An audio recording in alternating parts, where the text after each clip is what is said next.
My name is Mira Langford.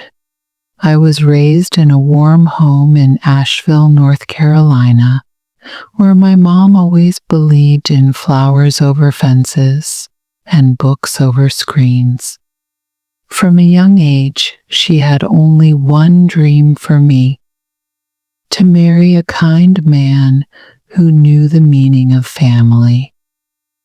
At age 17, I had a best friend named Jaden Wells. He loved music, couldn't sit still for 5 minutes, and was absolutely allergic to rules. My mom smiled at him once and whispered to me, "He reminds me of your dad when we first met." At that time, I didn't think much of it. Jaden and I were just Jaden and I. Jaden wasn't the top of his class. He wore mismatched socks, forgot his lunch, and often said strange things like, "Life isn't about making sense, it's about making stories." But somehow his world and mine kept overlapping. When my high school prom arrived, Jaden surprised me with a paper crown instead of a bouquet. "I can't give you roses," he said, "but I can promise a lifetime of silliness." That night, he danced like a goofball. Everyone laughed. I laughed too. But my mom, she watched him quietly, as if collecting memories. Years passed, and so did our contact. College, cities, careers.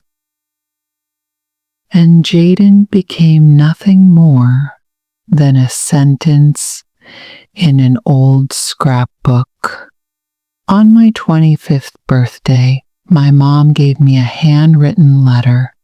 Inside was a list titled, "Qualities of the Person I Wish You'd Marry."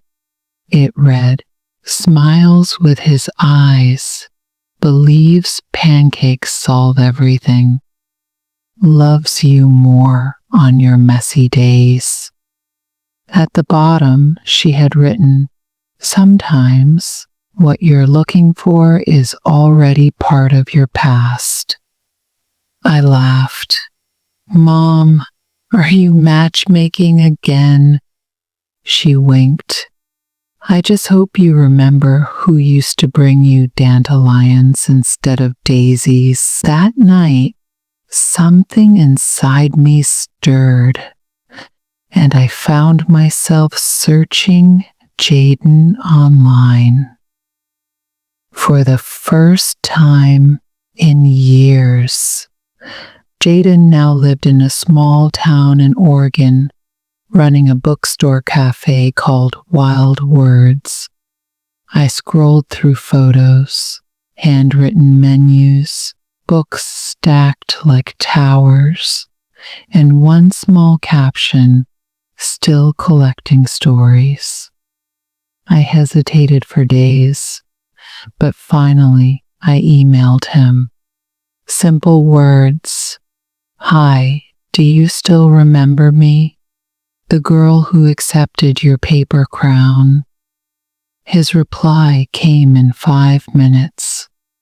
"Only every day since," and just like that, our chapters began again. Reconnecting with Jaden was like reading your favorite book again. The words hadn't changed, but you had. He talked about how his life slowed down, how he learned to grow basil, and how he still hated neckties. I visited Wild Words one weekend.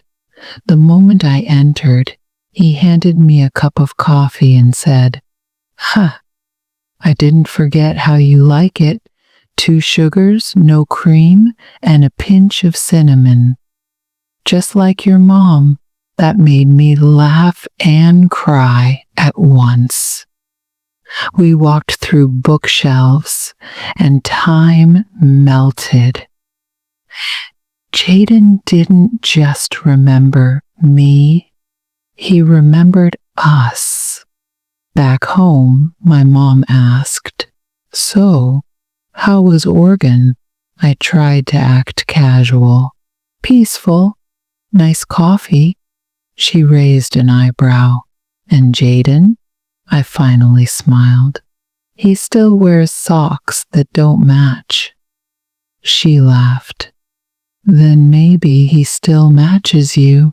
Weeks passed. Jaden and I kept talking, dreaming, remembering. And then one morning he sent a message. "If I ask you something big, would you let your mom help choose the answer?" I stared at it. My heart skipped. Jaden came to visit us. He brought my mom fresh sunflowers, fixed our squeaky kitchen drawer, and stayed up making hot cocoa for my little niece. He didn't say anything about his feelings. He showed them. One evening, my mom sat next to me on the porch and whispered, "You know, I once prayed you'd find someone like your father, but now I realize you found someone better, someone who's already a part of us." And that's when I realized Jaden wasn't just my story. He was my mother's wish. Jaden proposed in the most him way possible. He folded 20 paper crowns. On each, he wrote a reason why he loved me. The last one said, "Because your mom saw something in me before I saw it in myself." He didn't kneel. He didn't even wear a blazer. He just held out the crown with a simple line, "Will you marry the boy your mother once dreamed of for you?" I said yes. Not because it was romantic, not because it was remote, but because it was true. The wedding was held in our backyard. White fairy lights, lemonade stands, and a playlist of all our favorite silly songs. Jaden wore sneakers. I wore my grandma's locket. And my mom? She cried 3 times. Once during vows, once when Jaden spilled cake on himself, and once when I whispered, "Thank you," for seeing him when I didn't. People say moms are good at sensing storms, but sometimes they're even better at sensing love. Today, I am Mira Wells. Jaden and I still run wild words. My mom visits every Sunday with muffins and stories. Our living room is full of laughter, board games, and paper crowns.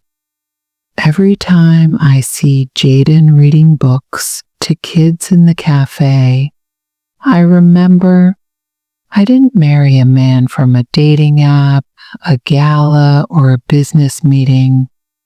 I married the boy my mother believed in. And in doing so, I believe in her too. Sometimes love doesn't come from fireworks. It comes from a mother's quiet wisdom and a boy with mismatched socks.